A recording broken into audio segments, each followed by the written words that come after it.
Okay, family, welcome back. So, doing the things a little bit differently with a tier list here. So, as you guys know, I only started playing around the time of King and Diane. I was here for the last half of the celebration with King, so I don't have too much experience with Diane, to be honest. But I will say that this past few, I guess, 2 months, right, 2.5 months that I have been playing Grand Cross, the characters are actually kind of crazy. I feel like for the most part they've been really nailing some of these characters. Maybe the only one, well, we'll get into it. We'll get into it. We'll get into it. But guys, just so that way you don't forget, please hit that subscribe button. I haven't really been pushing that lately, but I do want to emphasize how important it is that we get to the 6,000 mark, because I am going to do a giveaway once we reach that point. So help us out, help us get to 6,000. Go ahead and hit that subscribe button. It's free. We take all people. This is a big family and I invite everybody. So yeah, hit that subscribe button, leave a like. But yeah, let's go ahead and let's jump in. Okay, so like I said, I've only been playing since the King and Diane celebration, right? But I'm going to do it like this. The only characters that I'm putting on this tier list are going to be starting from King to Rudo. That's it. I'm not going to worry about any of these characters until later, or, you know, whatever the case may be. We'll go ahead and we'll just start with these guys right here. Again, a little different. I know it's going to be strange work with me. But yeah, we'll build this together.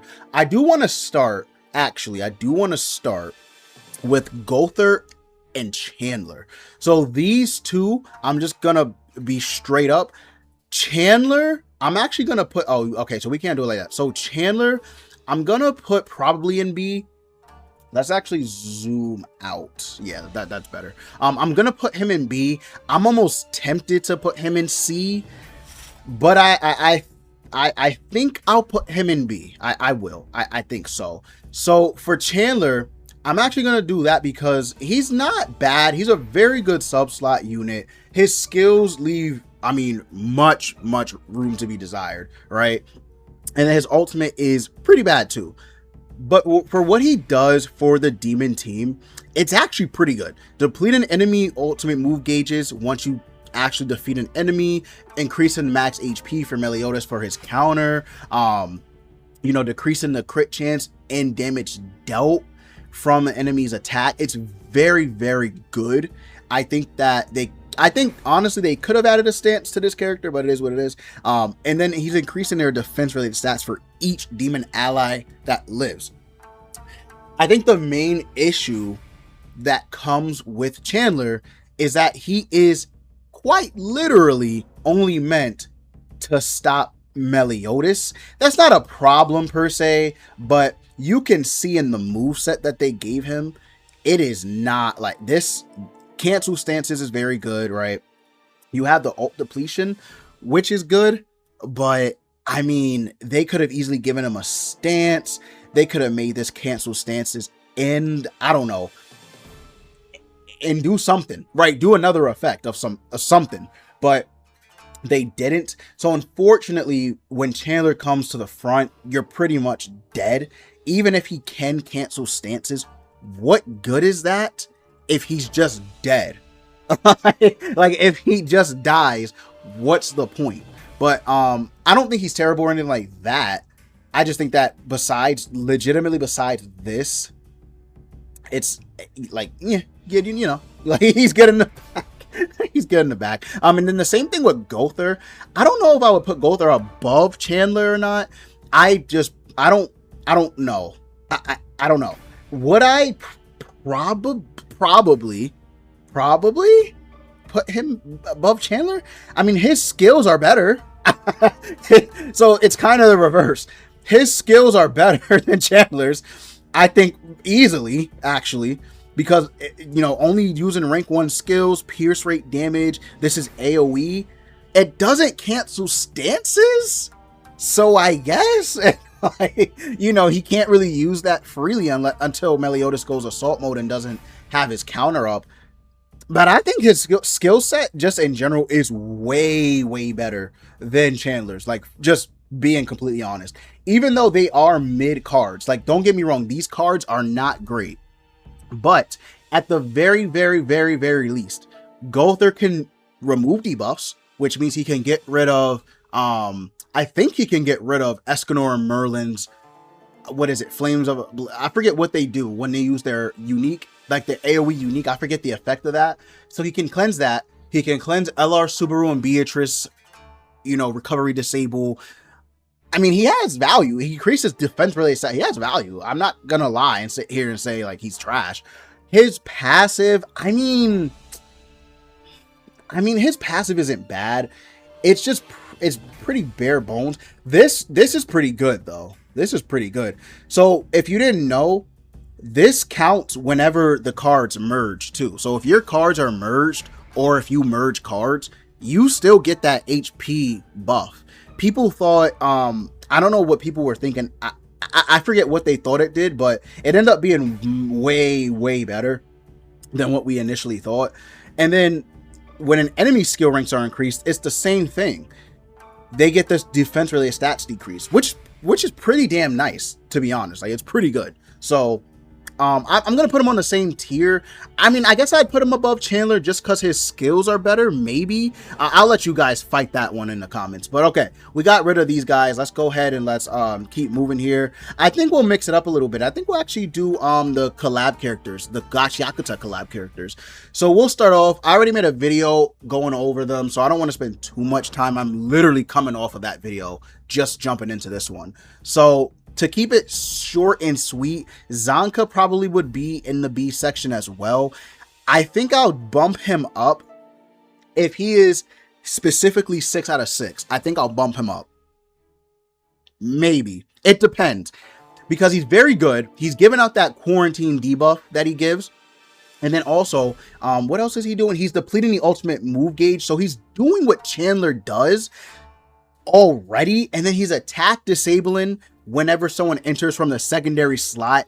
That is, I mean, I can't even tell you how big of a game changer that can be. So I think I will put him above Gowther and Chandler. I will. He's doing what Chandler does with his Holy Relic already. He's given stats, and you know, that's bare bones what people like, what supports do, but he's given stats. He's given the quarantine debuff, which is nice. He's attack disabling, and then also he's given this cheat which has enemies damage dealt increase, which is really good. If you have him in the front with Rudo, I mean, you could make a pretty damn good tank team. It's just he himself won't deal damage until your allies are dead. That's the only way that he's really gonna do any damage. But he does have this effect right here, which blocks skill effects. So the Tarmiel effect on his skill, which is nice. So I think I will put him above Gowther and Chandler. Actually, I think he does edge him out just in that, like, just because of that. Okay, so now we get to, let's do Rudo. So I'm actually gonna put Rudo. He's gonna be our first, I think, A character. Can I put him in S? I might be able to throw him up there, potentially. It's tough. Rudo's one of those characters where he does his job like really, really good. It's just once he starts taking damage, I mean, he goes down pretty quick. I'll put him in S. Let me know if I should move him down, but I think he is an S tier character. I think so. He is doing a lot, so it's hard to keep track of everything that Rudo does on the battlefield. But if you just take it at a time, he's given support, which of course, he gets reduce. So reduce for 2 turns at the start of battle, meaning he taunts. They can't target another character. The decreased final damage he takes is ridiculous. It's very, very good. So then he gets reuse if, I think it's when he uses it, yeah, when he uses a skill, or if a human ally takes damage during the enemy's turn. So either or, he gets this reuse, which increases his defense related stats, and then it gives him damage taken minus 100, and you get this for 2 turns. You get this for 2 turns, so that's very, very good. And then at the start of the ally's turn, it gets removed, and then you get recycled. So It's pretty big. He's doing a lot here. He's doing a lot. Now, one thing that always confused me is since he gets this for 2 turns, I guess realistically, you only get it for 1 attacking turn. If we're thinking about it like that, I think you legit only can have reuse up for 1 attacking turn. If you go first, you get, I think you, like if you go first, you don't proc it, but then you get attacked. Your second turn, you have it, and then you have it for your attacking turn. Okay, yeah. So little confusing, but I think that's how that works. But also with reuse, he removes 1 debuff from himself, and then he gives human allies evasion. That is just dummy strong. So you know what? Just because of that, yeah, he definitely is an S. You know what? Sometimes that does slip my mind with him giving the evasion. Very good. And then the damage suppression. Yeah. You know what? I'm bugging. He is definitely an S tier character. I'm bugging. I'm bugged out. His skills are good too. This is probably just, I mean, can I just say, like, this is probably one of the most busted cards to exist in the game right now. Decreasing damage dealt. Do we have another effect like do we legitimately have another character that can do this? If we do, let me know. I don't know if we have another character that has this skill. If he's the first unit to have this skill, this is so, like, this is stupid. This is stupid. Nothing else to say. This is, like, dumb. His single target, even this is pretty good. Once you really get going and you have recycle, and you're also getting the attack related stats buff from this as well. Also you get the skill coefficient increases by 80%. So this becomes, I think that's what this means. It becomes 580%, if I'm not mistaken, if that's what that means.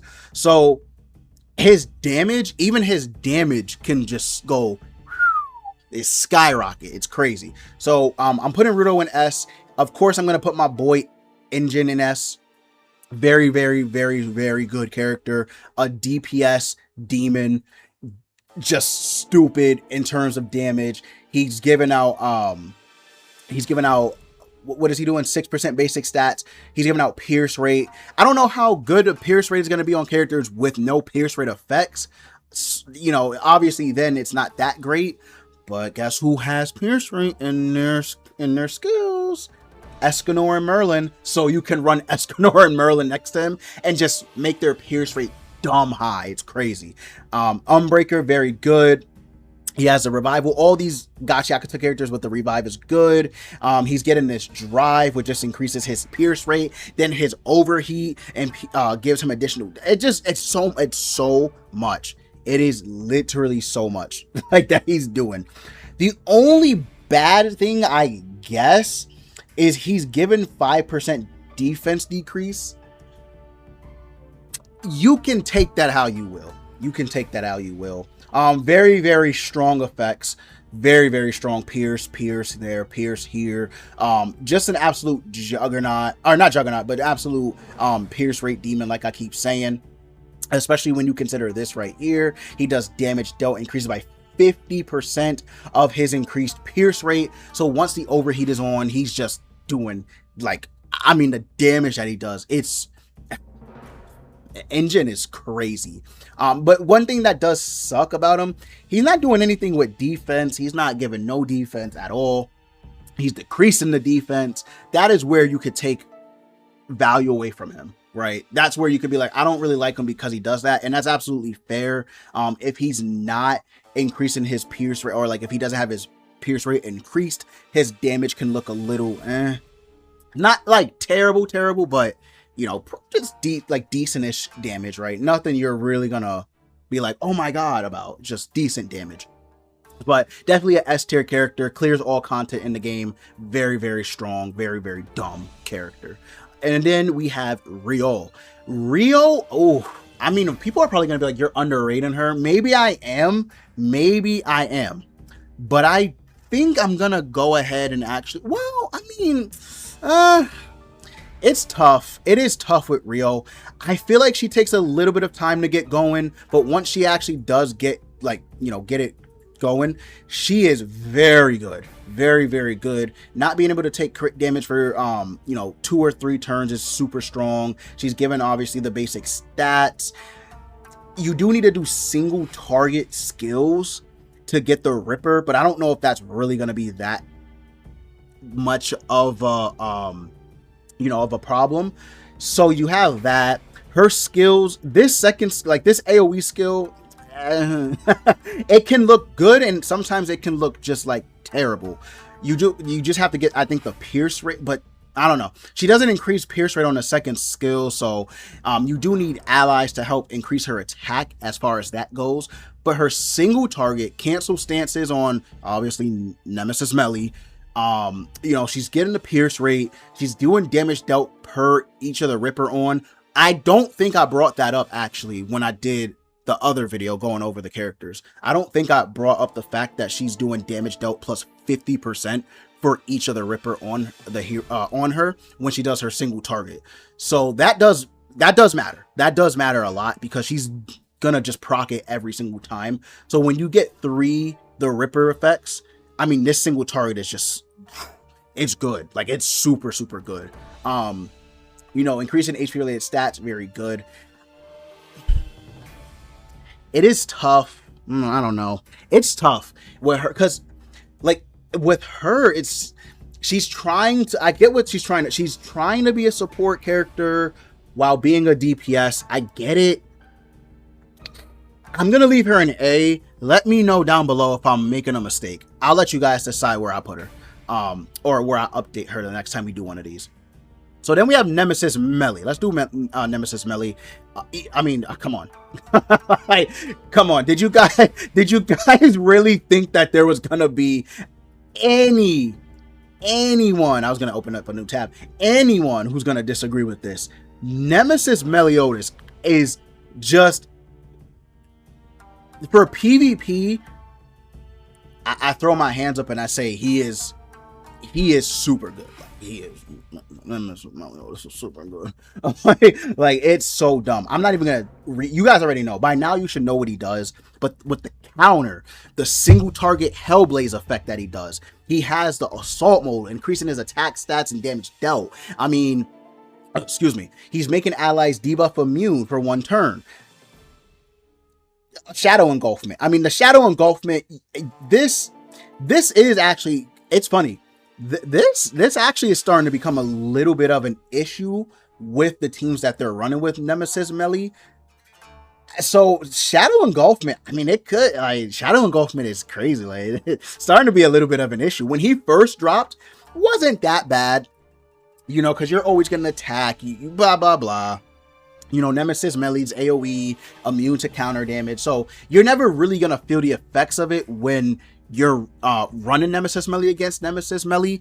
But when you have Escanor and Merlin with the shield, you have Gojo Bond with his extort, and you need to do damage, and you're like, I literally can't do anything. The shadow engulfment, that really is a factor. It really is. But he's in mortal and assault mode, single target, super good. His AoE is very strong. Obviously, if you have him even at 2 out of 6, this becomes very powerful with the extra assault mode you get for 1 turn. I mean, it's even stronger at 3 out of 6. Very good. Just a very good character. I don't need to spend too much time. Dominant in PvP and PvE. PvE, I'm gonna be honest, he's good. I think maybe he's a little, I don't know, because he does pretty much make damage cap just like nothing. Like, they still have damage cap, but with his single target, I mean, it just makes it feel like nothing, to be honest. So I don't know, maybe he's a little overrated in PvE, maybe he's not. I just feel like I don't really use him as much as I thought I would in PvE. I don't know, let me know. Either way, S tier for sure. So Tioreh, I don't know where I would put her. I'm tempted to put her in C, but I actually think in the back of Chandler would be better for her. I don't have experience with Tioreh. No one was really making too much content on her for me to even watch. She really wasn't, I feel like she dropped at a weird time a very weird time actually. So she didn't really get the love she needed, or I guess deserved, but she is very powerful. Like her backline effect is super strong. Support and damage dealt increase. She increases skill ranks at the start of the battle. That is like dummy strong. Then whenever someone enters from the second slot, their attack related stat. I really like, by the way, I really like that they started doing this. The secondary slot thing that they started adding to characters, it really punishes people running CC boosters. I think that actually was a really good way to punish CC boosting units. So like you run Escanor and Merlin, for example, Zanka. Let's use Zanka. If you have him 2 out of 6, I believe. It's either 2 or 3 out of 6, right? Zanka, he blocks. He completely disables enemies' attack skills. So it's super good. And then she's lowering attack related stats by 50%. That is really good. And then when an enemy whose attack related stats are reduced by her unique ability, she decreases their skill coefficient. That is not some little thing. That is wild. Like that is a super big just debuff on the enemy. Very good. And then once an enemy or an ally stance is removed, and then she uses or when she uses a recovery skill to remove debuffs, they get the 40% damage taken suppression. Now 40% isn't much, but it's still good to have. It's definitely still good to have. Oh, by the way, she also has, I don't think this is a new combination, but she removes debuffs and rejuvenates. I think on rank 1 she still removes debuffs. Okay, so she does remove debuffs. She attacks disables with this skill. So then I see. Very interesting effect they gave her. So she has weak point and she has disable AoEs, but then on her rank 3 she only has attack disable. Nice. Okay, nice. Not bad. But yeah, I really like, she is one of the very, very few characters that you can actually still run with a rejuvenation card or like some type of healing card right now that's actually in the meta. There are not a lot of characters that you can run with a recovery skill, right? Recovery skills are very important. Like they're very, very strong. So nothing to scoff at. Her ultimate is an AoE that removes buffs and stances. Now, hear me out. This could actually be pretty good against Nemmy Meli. Go figure, right? But it can also be good against Giant Diane. It can also be good against I think Rudo can have his removed. I can't remember if Rudo and LR Beatrice and Subaru can have theirs removed, but it's still pretty good. I think I'll keep her in B. Actually, she is actually doing a lot. I think her and Chandler might be neck and neck. I don't know. No, because Chandler's probably better because he removes the ultimate move gauge orbs. That is actually really good. Like that is super, super strong. But her heal card is there. She is increasing skill rank, so that's obviously pretty good. But she's super restricted to fairies and 4 knights. That is something I have to keep in mind too. Fairies and 4 knights does hurt her. Chandler is only demons, so I guess that's even worse technically, but demons are super strong right now. So yeah, I'll leave it like that. I think that's pretty good. Okay, moving on. Let's go to LR Beatrice and Subaru, which I'm easily gonna put them, Enjin, easily gonna put them above Enjin here. I just think that everything they provide is better. They give allies that second life mechanic. They actually are able to do very, very good damage when they have the spirit contract up. They disable recovery skills. Or not, I'm sorry, they disable recovery related stats with their AoE. The AoE has pierce damage, so if you're running pierce rate increase units, they're able to actually do a lot of damage with that. Again, like I said, when they have spirit contract, this single target becomes absolutely crazy. They can work with humans and fairies, which is very, very nice. They have the taunt. They're reducing allies' damage taken. The only thing that sucks is that you do have to be humans or fair. You can't be anything outside of that. So Escanor and Merlin, unfortunately, don't work with this unit. I mean, I guess fortunately, because if they could work with Escanor and Merlin, oh my god. So, I guess thank God they can't work with Escanor and Merlin. But, you know, that does hurt them a little bit. But again, humans are, they run shit. Like, humans run the game. So, it doesn't even matter. Again, they give allies, you know, that chance at the second life with the Beacon of Life. Their HP doesn't fall below 1. I guess the only thing that sucks is their ultimate move gauge doesn't fill up, and then they lose 1 orb whenever they take damage. But it's still good that, you know, they can't fall below 1. So I do like that. I do actually like that a lot. But yeah, very, very good. And then also they can do this too. I always forget about this right here. So if they have Spirit's Pride, I said Spirit Contract. I meant Spirit's Pride. I said Spirit Contract because I think, yeah, this right here. Anyway, they are able to get Beacon of Life or Spirit Pride, and then they take final damage decrease, like final damage. I'm sorry, my words. They take the final damage taken from enemies or counters decreases by 50%. I don't know why that was so tough. I don't know why that was so hard. I don't understand. But anyway, Spirit Contract. They're much stronger when they get the Spirit Contract. It is super hot. I'm sorry. It's super hot. So I'm like dying. I'm just all over the place. We're almost 30 minutes in, but it's whatever. It's going to be a super long video. Okay, then we have Amelia. So Amelia, I'm actually going to go ahead and I might put her in A just because I think Amelia's super good. Right now, I think what really hurts her is Nemmy Meli. And also the fact that character, like she's just gonna get completely destroyed. Like, I'm sorry, Amelia's just getting destroyed nowadays. She's still good. I feel like a lot of people are gonna be like, oh, that means she's trash.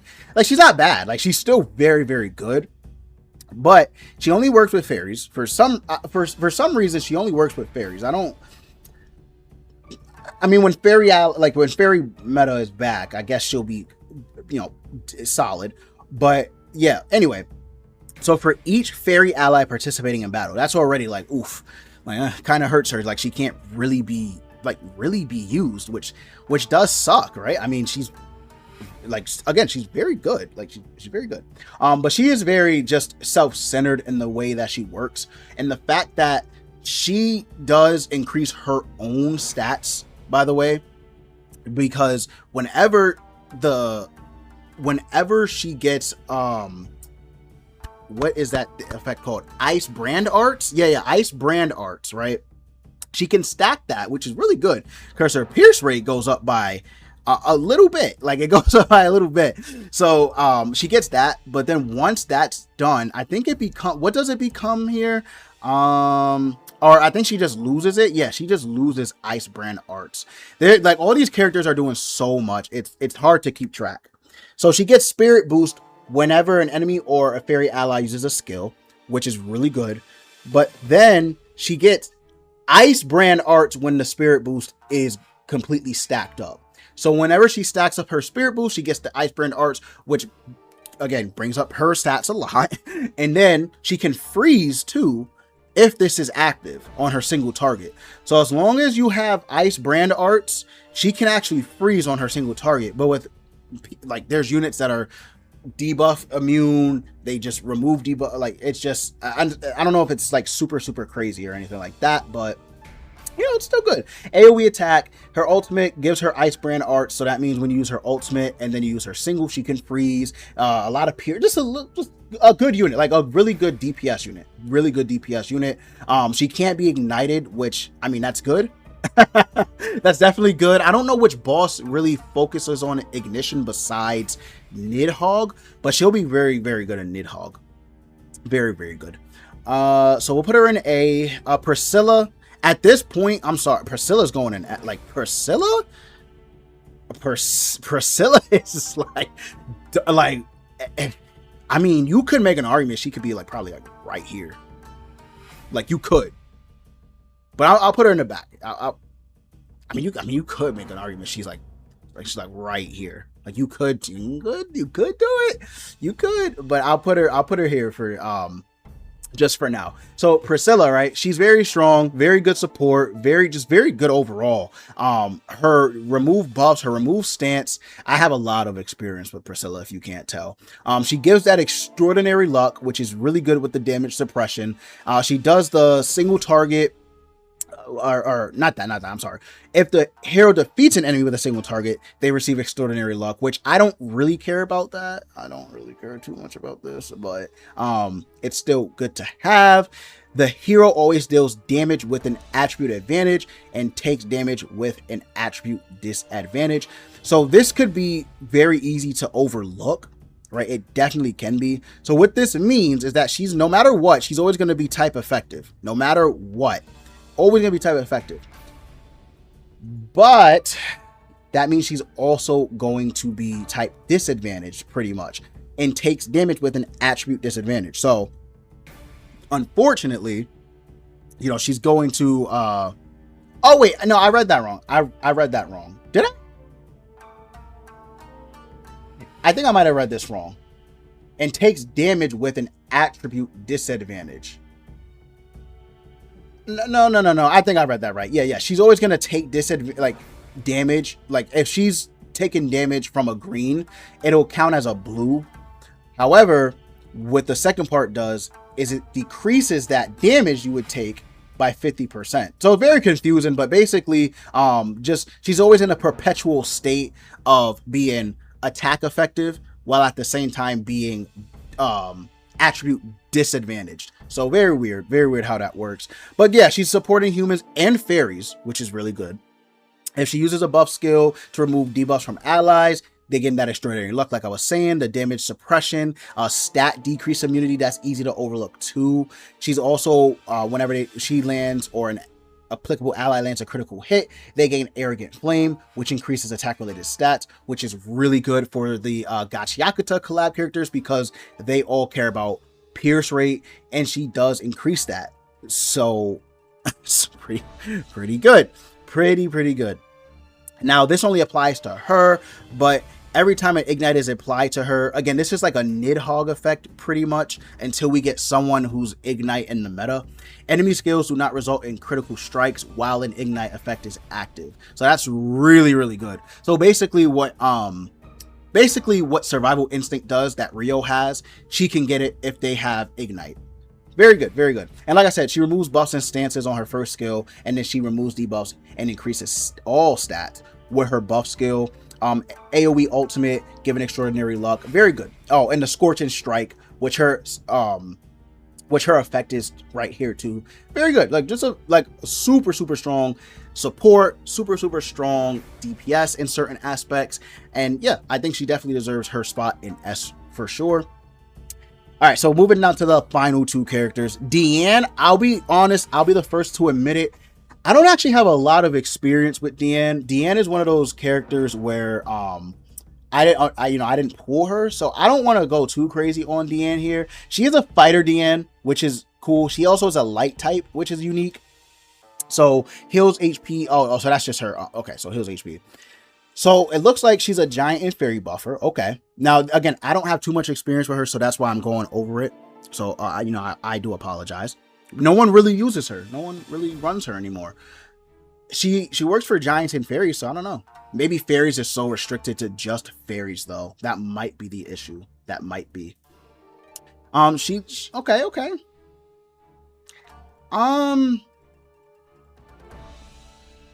So basically what I'm reading here, her passive skill is not like, I mean, it's good. It's not like super crazy. Yeah, it's actually not that good. Now that I'm thinking, am I wild for thinking that? It's not. I mean, she can, that Earth's Whisper stacks 6 times, so that's pretty good, I guess. Okay, so she can, but she can still be ran in the back. That's all. She can still be ran in the back. Wonder if she'll work better in PvE than she will in PvP. I don't know, maybe not. Okay, so then her first skill is a Sever. Oh, okay, so she blocks skill effect. Okay, block skill effects on a single target, and then power strike AoE. And then it appears.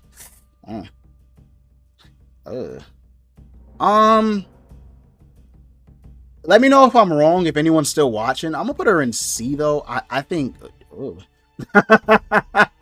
I think C is where she belongs. I mean, maybe I'm underrating her. She does block skill effects. Power strike AoE, I guess, can be good. She is given the damage dealt, basic stats, HP related stats.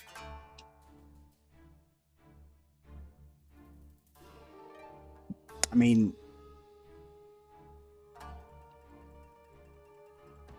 and they have to use a stance skill. Okay, so she legitimately was made for King. So did she come out after King? Then is that what that means, or did they come out at the same time?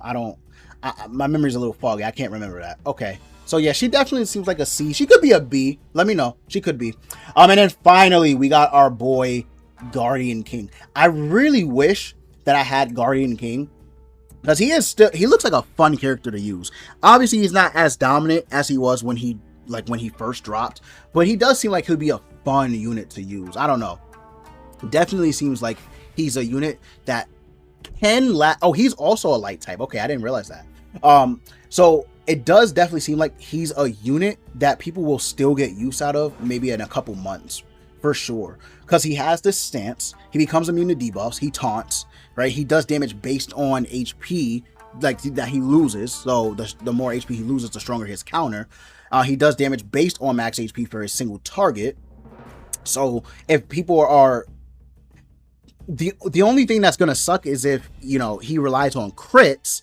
But if people are reducing his attack, it won't really matter too much, because he's doing all of this with HP. So yeah, that's pretty good. That is pretty good. He's supporting. He gains the elastic stem at the start of battle, which means he's always going to stance up. Nice. We do have a lot of stance canceling characters, so I don't know if that's going to be super crazy, but we'll see. This failing grade. So whenever he inflicts damage on an enemy, okay, so he's giving even more basic stats when he okay. Does that, so I'm assuming that counts with the counter. Okay, that's not bad actually. Up to a maximum of 20% basic stats.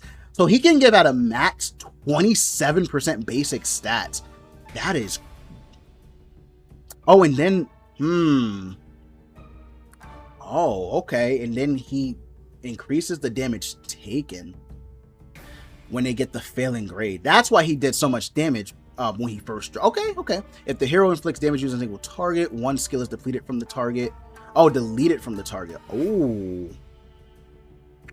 If the hero inflicts damage using a single target attack on an enemy affected, they get petrified. And then if there's a stance that he has, or if there's a petrified enemy, they get the damage cap. Not bad. Not bad at all. Am I crazy? We could just put him in A, no? He's very good. Very, very good. I know people are going to be like, so is this PvE or PvP? It's kind of both in a sense. I know a lot of people like to separate it. I think that if I keep doing it like this, even if they're good in PvP, I'll still put them in S tier. If they suck in PvE, I'll still put them in S tier. Maybe I'll equal out the difference. You guys let me know. I feel like making 2 tier lists, like that is such like just, I don't know. I feel like that's just kind of monotonous, I guess is the word I would use. Kind of just pointless, whatever. But yeah, I think this is what I'm going to do for right now. I'll update this probably with the next major celebration, and we can revisit this and kind of move people up and down depending. All of these characters before, I think I'll actually let you guys decide where we put them. I think so. I think I'll actually let you guys decide where we put them, and I'll make different videos like updating the overall Grand Cross tier list or some shit like that. But all right, guys, you guys let me know if you enjoyed. Let me know what you think about the tier list. Please feel free to disagree. Call me stupid. I don't know nothing about the game. You don't know what you're talking about. Tell me all of it. But at the very least, please leave an explanation why. I hate when people do that. Haha, you suck. And then it's like, why? They just leave. It's like, okay. Okay, I guess I just suck. But anyway, guys, this will be Dev signing out. I love you all. Thank you so much for the support that you've been showing me over the past month and a half, right? A little bit over a month. A little bit over a month. It means the world to me. It does. You guys are awesome. Stay blessed and have an awesome day.